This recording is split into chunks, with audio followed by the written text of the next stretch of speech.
káàbọ̀ sí orí ètò wa parí òwe yìí. Gẹ́gẹ́ bí ẹ ṣe mọ̀, ètò wa dá lórí òwe Yorùbá. A máa bèèrè ìbéèrè méjì lórí òwe Yorùbá.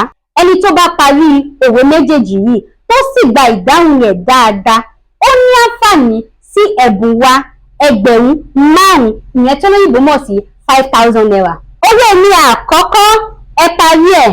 Adìẹ tí ó sun tí kò tọ̀. Adìẹ tí ó sun tí kò tọ̀. Òwe mi ìkejì, ẹ parí ẹ̀.